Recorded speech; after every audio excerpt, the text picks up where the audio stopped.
Yo mga kamotmot! Welcome back to my channel! Ngayong araw ay nag-decide kami pumunta sa Antipolo para ipabless si Bruce Wee. Sa mga hindi pa nakakilala, siya nga pala yung bagong motor ko, Kymco Dink S150.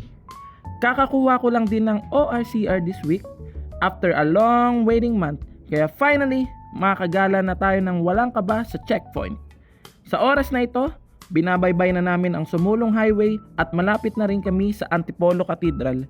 Mabuti naman at nakikisama ang panahon dahil hindi ganon kainit at hindi masyadong traffic. Papalapit pa lang kami ay napansin na namin na may parang event sa simbahan. Sabi ng mga traffic enforcer, bawal daw kami magpark sa usual spot kung saan madalas nagpapabless ang mga sasakyan.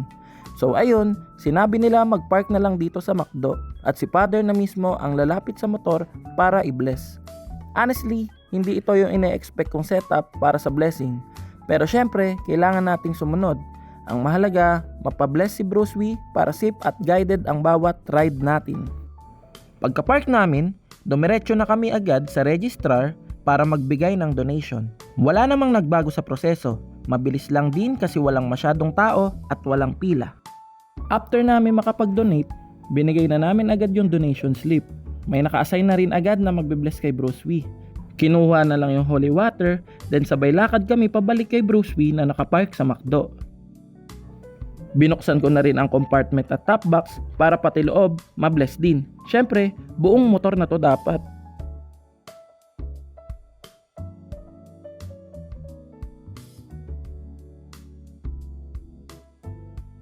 Amen. Hey, a blessing. Blessingan din. Happy blessing. Hey.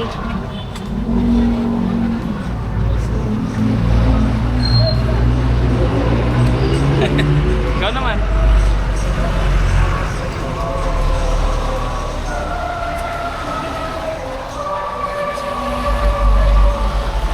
Hey. Ito, kapare sinauna ngayon at magpasawalang hanggan. Amen. Biri ng kapayapaan at mabuting paglalakbay, biri ng Antipolo. Ipanalangin mo po kami sa ngalan ng Ama, Santo. Maraming salamat po. Thank you, kayo. Father. Ingat po. Yeah, basa na kami. Dito. Dito, nag-vlog si Bossing. At last, na-bless na rin si Bruce Wee. Diretso na kami ngayon kay Suki para bumili ng suman. Antipolo trip, hindi kompleto pag walang suman, di ba? Oh, nauna siya oh. Ay, sorry. Nauna siya. Libreng tikim. Ano po? Tatlo 100. Ito ba yung gusto mo? Dito? May bago kayo. Like naman ito. Dito sa loob marami pa kami. Bili na naman kami. Ube, halaya, and suman. Uminom lang kami ng tubig, then diretso na sa Tanay. Tagal na rin namin hindi nakaka-ride sa Marilake. Kakain nga pala kami sa Yeis. Nirecommend kasi ito ng tropa. Sabi niya, masarap at affordable. Kaya sobrang excited kami pareho, as in takam na takam. Around 11 AM na rin ito, kaya nararamdaman na namin ni Majoy yung gutom. Habang nasa biyahe nga kami papunta sa Yeis, share ko lang mga pre, grabe, ang sarap i-drive ni Bruce Wee. Para akong nakalutang habang bumabiyahe. Smooth yung takbo at ramdam mo na hindi hirap yung makina. Siguro dahil bago pa, kaya wala pang ingay o vibration, pero solid talaga yung feel. Hindi ko pa rin siya binibirit ha, kasi break-in period pa lang. Pero pansin ko, kahit konting piga lang sa throttle, umaharurot na agad, kaya hindi rin ako gas ng gas. Sa ability naman ng pag-move ng manibela, ang gaan niyang dalhin kahit sa liko-liko. Kaya confident ako, kahit medyo kurbada ang daan, hindi ako nangangapa. Tipid sa effort, tipid din sa gas, panalo talaga kay Bruce Wee. Ito mga tol. Sige, kukunan ko kayo. Grabe naman. Uy!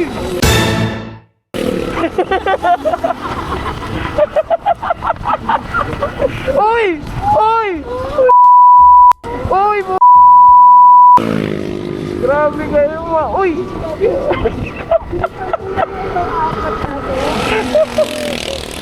Ang aangas ko mga paps! Sakto dating namin sa Yeis, 12:06 PM. Gutom na kami. Nagmadali na si Majoy magpark at magligpit ng gamit. Helmet at gloves, tanggal agad.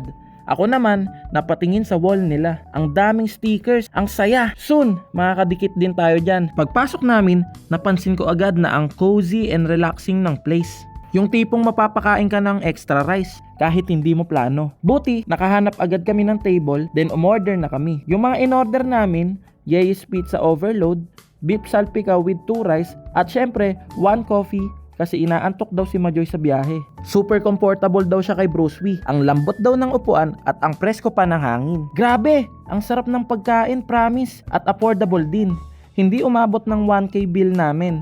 May take out pa. By the way, hindi to sponsored Wala pa tayo sa ganung level. Pero soon, manifesting. Pagkatapos namin kumain, umuwi na rin kami agad. Grabe! After ilang linggo ng paghihintay sa ORCR, finally nakapag-ride din kami. Kahit hindi super layo, nasubukan na rin namin si Bruce Wee sa akyatan at highway. So far okay naman, walang ngalay si OBR at ako. Kahit halos buong araw na kaming bumabiyahe sa Rizal. At eto pa, hindi pa ubos ang full tank. 2 bar pa ang natira kahit galing pa kaming Pasig. Oo nga pala, naka 400 km na rin pala si Bruce Wee. Kaya magpo-first change oil na ako this week. Kasi next week, eto na yung inaabangan namin. Long ride namin sa Zambales. Dito natin malalaman kung matipid ba talaga si Bruce Wee sa gas at kung paano siya mag-perform sa malayuang biyahe. Kaya ayan, kita-kits na lang mga kamot-mot sa kalsada, ride safe palagi.